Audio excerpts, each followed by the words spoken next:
வணக்கம் ஃப்ரெண்ட்ஸ். இன்றைக்கி எங்கே இருக்குன்னு பார்த்தீங்கன்னா நம்ம தோட்டத்தில் தாங்க இருக்கோம். ஏற்கனவே நான் வந்து பாவக்கொடி போட்ட பந்தல் வீடியோ போட்டிருப்பேன். இது வந்து பார்த்திங்கன்னா வேலியோரம் ஒரு தப்பு செடி முளைச்சிருந்த பாவ செடியிலேருந்து பழம் ஒன்று எடுத்தாந்து ஒரே விதை தாங்க போட்டேன். அது பார்த்திங்கன்னா நிறைய அந்த ஒரு விதையில இருந்து நிறைய கொடி வந்து படர்ந்து வந்துச்சுங்க. பாருங்கள் எவ்வளோ காய் வச்சுருக்கு பாருங்கள். ஆனால் ஃபஸ்ட்டு வந்து பார்த்திங்கன்னா நிறைய பிஞ்சு வச்சு பழுத்துச்சுங்க. அதுக்கப்புறம் வந்து தான் பார்த்திங்கன்னா நிறைய காய் வந்தது. அதுக்கப்புறம் இன்றைக்கி என்ன பண்ண போகிறோன்னா, நாங்கள் வந்து செடி நட போகிறோங்க தோட்டத்தில். என்ன செடின்னு பார்த்தீங்கன்னா, நம்ம டெய்லி வந்து சமைக்கும்போது வேஸ்டேஜ் இருக்கும் இல்லைங்களா, வெங்காயத்தோல், தக்காளி தோல் அதெல்லாம் வந்து பார்த்திங்கன்னா நான் வந்து இது ரோஸ் செடிங்க கீழே உரமாக போட்டுருவோங்க.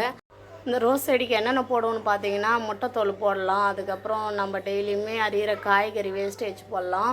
அதுக்கப்புறம் டீ போடுறவங்களா இருந்தால் டீ வேஸ்ட்டு இருக்குங்க பார்த்தீங்களா, அதுவும் போட்டால் வந்து இந்த ரோஸ் செடி நல்லா இருக்குங்க, நிறைய பூ வைக்கும்.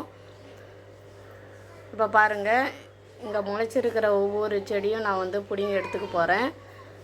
இங்கே என்னென்ன செடி இருக்குது பார்த்திங்கன்னா, தக்காளி செடியும் மிளகாய் செடியும் தாங்க இருக்குது. அதை தான் நட போகிறோம் நாங்கள். நம்ம வந்து கடையில் வாங்கி சமைக்கலாம். அதனால் அதில் என்னென்ன உரம்லாம் போடுறாங்க, எவ்வளோ செயற்கை உரங்களாம் யூஸ் பண்ணுறாங்கன்னு நம்மளுக்கு தெரியாதுங்க. ஆனால் நம்மளே வந்து அது செடி நட்டு அதிலேருந்து வர காய்கறிகளை சமைக்கும்போது நம்மளுக்கு ஒரு சந்தோஷம். எந்த வித கெமிக்கலும் இல்லாமல் நம்மளுக்கு இன்றைக்கி வந்து காய்கறி கிடச்சிது அப்படின்னு சொல்லிட்டு நம்மளுக்கு ஒரு சந்தோஷம்.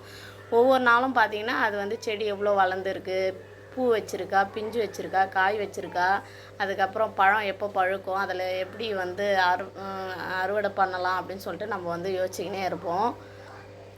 இப்போ வந்து பார்த்திங்கன்னா நாங்கள் வந்து பாவக்கொடி போட்டிருக்கோங்க. ஆனால் வந்து டெய்லியுமே நாங்கள் வந்து அதை வந்து பார்த்துக்கினே தான் இருப்போம். எவ்வளோ காய் வச்சுருக்கு, முத்திச்சா அப்படின்னு சொல்லிட்டு நாங்கள் வந்து டெய்லியுமே தான் பார்த்துக்கினே இருப்போம்.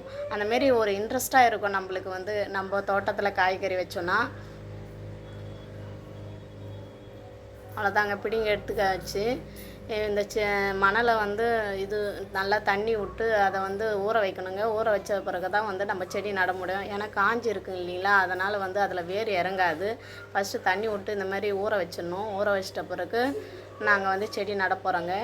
இது வந்து பார்த்திங்கன்னா ஈவினிங் டைமில் தான் வந்து நம்ம வந்து மிளகாய் செடியும் தக்காளி செடியும் நடணுங்களாம் எங்கள் மாமியார் சொன்னாங்க. ஏன்னு பார்த்தீங்கன்னா காலையில் வந்து வெயில் அதிகமாக இருக்கும். அதனால் அதில் நட்டால் வந்து செடிலாம் துவண்டு போயிடும். ஈவினிங் டைமில் வந்து நடும்போது நைட்டில் வந்து அந்த வேர் வந்து நல்லா வந்து க்ரோத் ஆகிருக்கும்னு சொல்லிட்டு சொல்லுவாங்க. அதனால் நாங்கள் ஈவினிங் டைம் தான் இங்கே நடுறோம். நான் வந்து பார்த்திங்கன்னா அந்தந்த செடிங்கீழே வந்து எல்லா காய்கறி வேஸ்டேஜும் ஒவ்வொரு நாளும் ஒவ்வொரு செடி கீழே கொட்டி வச்சுருவேன். அதில் வந்து பார்த்திங்கன்னா நிறைய இடத்துல வந்து தக்காளி செடியும் மிளகாய் செடியும் முளைச்சிருக்கு பாருங்கள். அதுலேருந்து எல்லாத்தையுமே பிடிங்கி எடுத்துன்னு வந்துட்டேன். இப்போ வந்து எங்கள் மாமியாரும் நானும் நட போகிறோம். எங்கள் மாமியார் வந்து பார்த்திங்கன்னா மிளகாய் செடி நடுறேன்னாங்க, நான் வந்து தக்காளி செடி நடுறேன். பாருங்கள், நட போகிறோம். நம்ம சேனலை தொடர்ந்து பாருங்கள். நம்ம சேனலுக்கு ஆதரவு கொடுங்க. நம்ம சேனலை சப்ஸ்கிரைப் பண்ணுங்கள், லைக் பண்ணுங்கள், ஷேர் பண்ணுங்கள். நம்ம தோட்டத்தில் என்னென்ன வந்து காய்கறிலாம் நட போகிறோன்னு சொல்லிட்டு நான் ஒவ்வொரு நாளும் உங்களுக்கு வந்து வீடியோ போடுறேன்.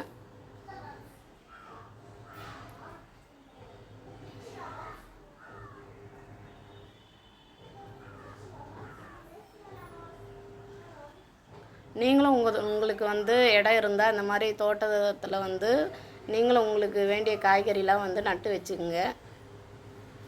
இல்லைன்னா மாடி தோட்டம் கூட போட்டு இந்த மாதிரி காய்கறி வந்து நட்டு வச்சுங்க. நம்மளுக்கு வந்து ரொம்ப யூஸ்ஃபுல்லாக இருக்கும். நம்மளுக்கு தேவையானது எல்லாமே நம்ம தோட்டத்தில் இருந்தால் வந்து அப்பப்போ நம்ம வந்து பறிச்சுக்கலாம்.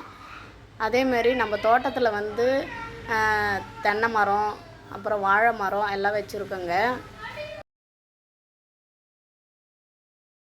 எங்கள் மாமனார் வந்து பார்த்திங்கன்னா தோட்டத்தில் வந்து இதுக்கு முன்னாடி வந்து பார்த்திங்கன்னா கீரை போட்டிருந்தாருங்க. ஆனால் அந்த மிஜாம் புயல் வந்து மொத்தமே வந்து 1 வீக்காக மழை பெஞ்சதுனால மொத்தமே வேஸ்ட்டாக போயிடுச்சுங்க. அப்பப்போ எதனா வந்து நட்டுக்கினே இருப்போம் நாங்கள்.